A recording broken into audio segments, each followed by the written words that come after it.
Christmas is officially over. We took all the decorations down and we only have our Christmas tree left. That's it. Everything's put away. The Christmas tree is a live potted tree, so in the spring we actually get to plant it. That's the nice thing about doing this tiny home thing with a tiny tree. We're A, not using anything plastic, B, not cutting a tree down, and we're actually planting a tree each year. So that's actually pretty cool. I love that. And how does it feel for you to have the house Christmas decoration free? Kind of sad. Really? I love the decorations in here. I mean, I do too, but for me, it just doesn't feel as cluttered. It feels cozy though. Like I was almost thinking I need more decor in here now. You're not getting more decor. The entire purpose of the tiny home is less decor, less things, minimalistic lifestyle. We'll see about that. Oh God. Christmas gets interesting with being in a tiny home, especially when it comes to purchases.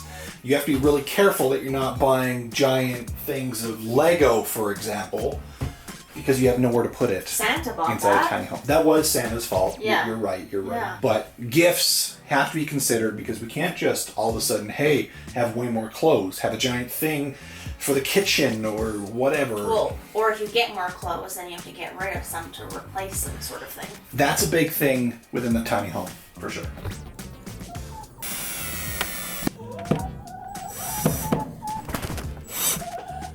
One of the things I received as a Christmas gift this year is this sign. Of course, it's for the chicken coop, and it says Farm Fresh Butt Nuggets. If I'm being honest, I mostly wanted that because Nicole hates it, and I just kind of wanted to, I don't know, salt on the wound sort of thing. Even better, she got it for me for Christmas, so that's fun. But things like this, you still have to be careful with when you're getting a friend or someone who lives in a tiny home as a gift, because they might not have anywhere to put it. You know, it's for a chicken coop, it's a little bit different, but inside the tiny home, you really have to make consideration. And I'll tell you exactly why, because there are a lot more details with it than you could probably think.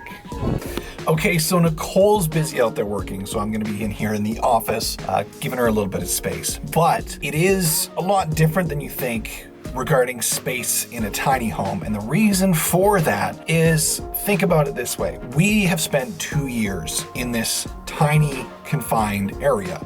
We know every inch of every spot we have to live, and every inch of every spot has been utilized to the best of our ability, being which things like shelves. They're organized as best as we can. The things we have on them are things we really care about.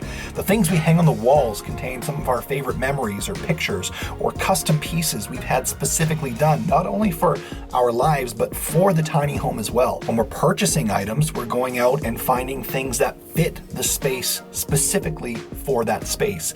This desk I'm on does not fit this tiny office. This desk was custom made for this room. Not only that, it does what we need it to do when we need it to do it. So if someone has things like plants in a tiny home, if they really like plants, they're probably at capacity because the space is so limited.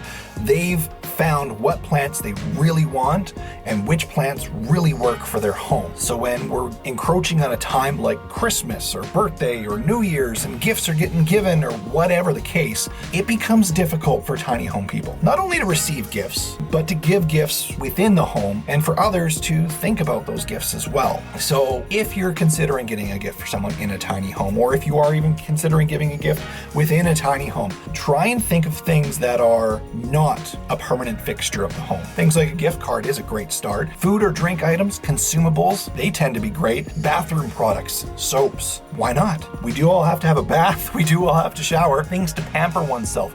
Disposable or consumable items are generally your best bet when it comes to a tiny home. If you are going to get someone a fixture for their home, make sure you know that's the fixture they want, because chances are the fixture you're purchasing is going to compete with the fixture that they want or they've purchased or they've had custom made.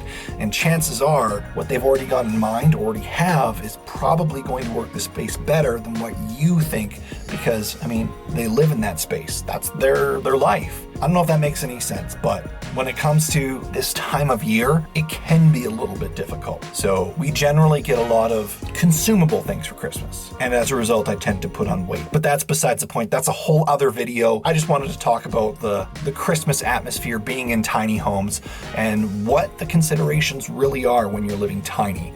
So if you have a tiny home friend, if you have a tiny home family member, or you're thinking about tiny home, it's just another thing to think about, because it's not just, hey, I live in a tiny home. It affects a lot more, like the holidays. Do you agree? Yes. Yes. I did get too many socks for Christmas, so now I will have to get rid of some socks. But that's a good thing. Probably a good thing. We all need to get rid of some socks, trust me. I guarantee your drawer right now It's is overfilling. with socks that are gross, holy. You don't need them, just throw it out. You haven't worn that one pair that you're thinking of right now in like 3 years. Come on, just do it.